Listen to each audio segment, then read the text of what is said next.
হ্যাঁ, লালন এখন বস্তিতে থাকে, তবে বেশি দিন ও আর এই বস্তিতে নেই।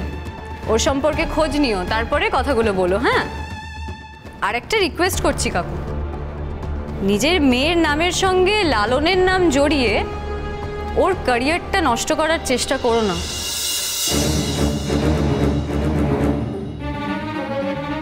প্লিজ, হাত জোর করে রিকোয়েস্ট করছি। হ্যাঁ, নিজের মেয়ের যদি বিয়ে দেওয়ার থাকে একটা ভালো ছেলে দেখে বিয়ে দিয়ে দাও, আর নিজের মেয়েকে বোঝাও ও যেই প্ল্যান করে নিজের বিয়ে ভেঙেছে আর যেই প্ল্যান করে লালনের সঙ্গে মেলামেশা করছে সেই প্ল্যান কোনোদিন পূর্ণ হবে না।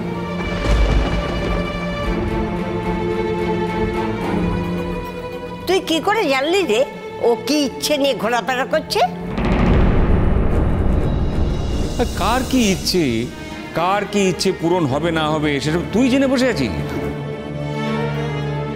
দিদা, আমার সত্যি হাসি পাচ্ছে।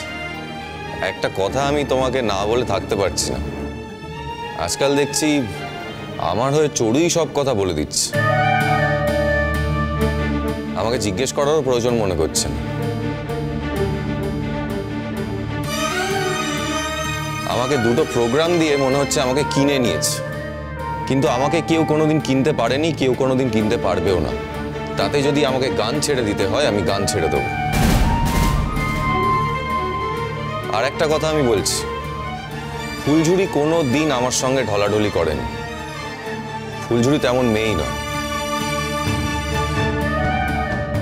কিন্তু ফুলঝুরি যদি কোনোদিন ভাবে যে সে আমার সঙ্গে থাকবে, আমার বাড়িতে থাকবে, তাহলে আমার বাড়িতে থাকার জায়গার অভাব তার হবে না।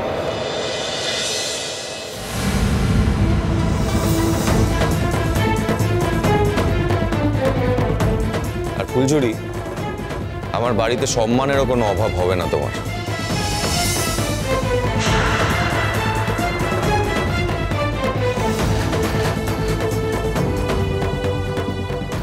আমার মনে হলো এই কথাগুলো তোমাদের জানানো দরকার, তাই তোমাদের বলে গেলাম।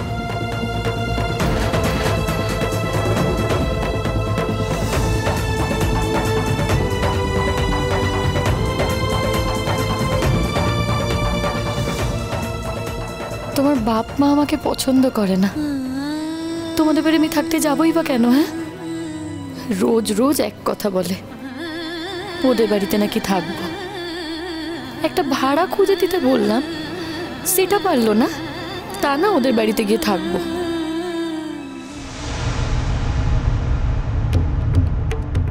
ফুলঝুরিকে আমি এই প্রস্তাব আগেও দিয়েছিলাম। তখন ওর মনে হয়েছিল ওর একটা ঘরের দরকার, তাই ওকে আমি একটা থাকার জায়গার কথা বলেছিলাম।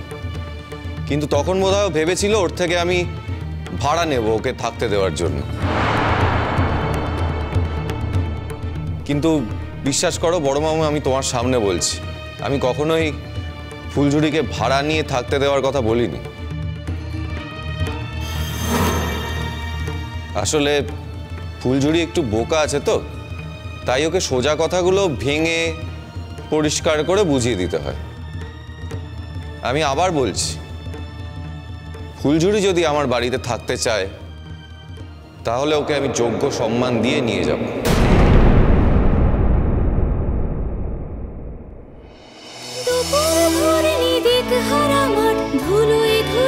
শুধু চোখে জ্বালা করে জ্বালা ধরা চোখ দাঁড়িয়ে বেড়ায় ভুলে থাকা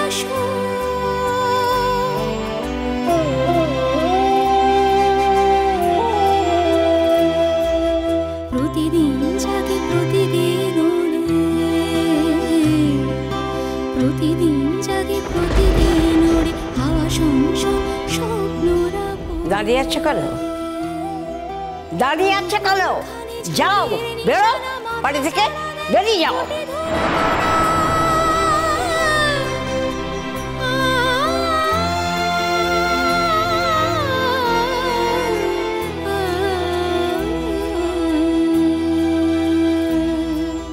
জীবনে জীবন জোড়া লেগে যায়, ধুলো কণা ওরে হাওয়ায় হাওয়ায়।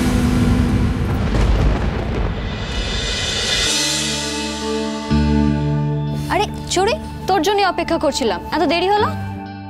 হ্যাঁ সরি, আজ একটু দেরি হলো। এই লালন এসছে তোকে পৌঁছে দিতে? না। কেন আসেনি? ও কি আর গাড়ি চালাচ্ছে না? অবশ্য এসবের পরে আর ওকে গাড়ি চালানোটা ঠিক মানায় না। লালন এখন বিয়ে করবে রে। মানে বিয়ে করবে মানে? ব্যাপারটা কি? কিরে, কেউ ছিল নাকি? আমার মনে হয় তোদের বাড়ির ওই কাজের মেয়েটা, ওর সাথে ওর কিছু একটা ইন্টু আছে। আর ওই মেয়েটাও কেমন এটুলির মতন ওর পেছনে লেগে থাকে। দেখেছিস ওর জন্য কেমন ফাইট করেছিল? ইনফ্যাক্ট ওর জন্য কিন্তু পুরো কেসটা ঘুরে গেল তখন। ঠিকই, লালন ওকেই বিয়ে করার কথা ভাবছে। ওর জন্য আমরা এত চেষ্টা করলাম আর ও শেষ পর্যন্ত এই কাণ্ড করছে। তুই ওকে একবার বারণ করতে পারলি না? ওর কি যাকে তাকে বিয়ে করা সম্ভব? ওর কেরিয়ার কোথায় পৌঁছে যাবে ও ভাবতে পেরেছে? প্রোগ্রামটার দুর্দান্ত নাম হয়েছে, ও কি ধারণা করতে পারছে সেসব কিছু? আরে ছাড় না, ওকে নিয়ে কথা বলে আর কি লাভ? তোর কি হয়েছে রে চড়ুই? না না কিছু না। কিছু তো একটা হয়েছেই। তোকে তো এরকম লাগে না? তোর মধ্যে একটা সাংঘাতিক এনার্জি থাকে। তোর এনার্জিতে আমরা অনেক কিছু করি, অনেক কিছু করার উৎসাহ পাই। আচ্ছা আমার কথা বাদ দে না। আরে তুই বল। আরে এত বড় একটা সাকসেসফুল প্রোগ্রাম, এটা তো আমরাই অ্যারেঞ্জ করলাম। আজকে এক কর্পোরেট সংস্থা ওকে অফার দিয়েছে, ওর সাথে কন্ট্রাক্ট করেছে। হ্যাঁ, এক বিরাট কর্পোরেট সংস্থা। আগামী দিনে ও হয়তো প্রচুর গান করবে, ওর অনেক গান বেরোবে, অনেক প্রোগ্রামও করবে। কিন্তু তুই একটা কথা বলতো চড়ুই, আজকে ওর আসল প্রমোটার তো আমরা যদি ওকে প্রমোট না করতাম ওকে কেউ চিনতো? আরে আমরা নয়, চড়ুই। চড়ুই প্রথম ওর ভেতরে যে সম্ভাবনাটাকে সেটাকে খুঁজে পেয়েছিল, আর চড়ুই আমাদেরকে বলেছিল। এই যে কলেজ সোশ্যালে সেদিনকেও গান গাইলো, ও তো আগেও পাড়ায় পাড়ায় গান গাইতো, ওকে কি কেউ চিনতো? আজকে ওকে ধরে নিয়ে এলি না কেন বলতো? আমার তো আর ওর ওপর কোনো জোর নেই রে। কেসটা কি বলতো? ওই মেয়েটাকে বিয়ে করছে বলে তুই রেগে গেছিস? আগের দিনও দেখলাম তুই ওই মেয়েটাকে পছন্দ করিস না। হ্যাঁ, ওকে আমি পছন্দ করতে যাব কেন? ও কি জানে আমার কত বড় ক্ষতি করেছে? ও আমার সব স্বপ্ন ভেঙে দিয়েছে। ও স্বপ্ন ভেঙে দিয়েছে? হ্যাঁ, জানিস তো তোরা, লালনকে নিয়ে আমি কত স্বপ্ন দেখেছিলাম। আর এখন লালনের জীবনে যদি ওই মেয়েটা আসে আর লালন যদি ওর সঙ্গে সংসার করতে শুরু করে দেয়, তাহলে তো ওই যা হয়, বাচ্চা টাচ্চা হবে, তারপর তো ওর ক্যারিয়ারটা নষ্ট হয়ে যাবে। ও সেটার কি আর কিছু থাকবে বল? দেখ, তুই চেষ্টা করেছিস, ফুরিয়ে গেছে। এখানে তোর কি দায় আছে?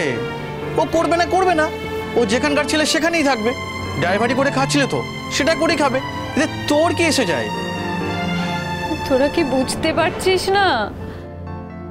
ওর ভেতরে যেই ট্যালেন্টটা আছে সেটা একটু ঘষা মাজা করলেও ও অনেক দূর অবধি যেতে পারবে, অনেক দূর।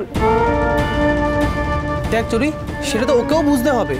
ও যদি নিজে না বোঝে তুই কি করবি? লালন যদি নিজে ক্লাস থেকে উঠতে না চায়, তুই তোকে জোর করে তুলতে পারবি না। আচ্ছা সত্যি কথা বলতো চড়ুই, তোর কি শুধু এই জন্যই খারাপ লাগছে যে লালন ওর কেরিয়ার থেকে সরে আসছে, নাকি অন্য কিছু?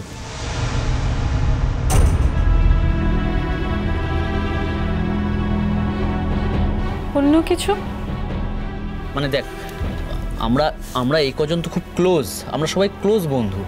আমাদের এখানে সবাই সবার ব্যাপারটা জানে। তুই সত্যি করে বল, তুই কি লালনকে ভালোবাসিস?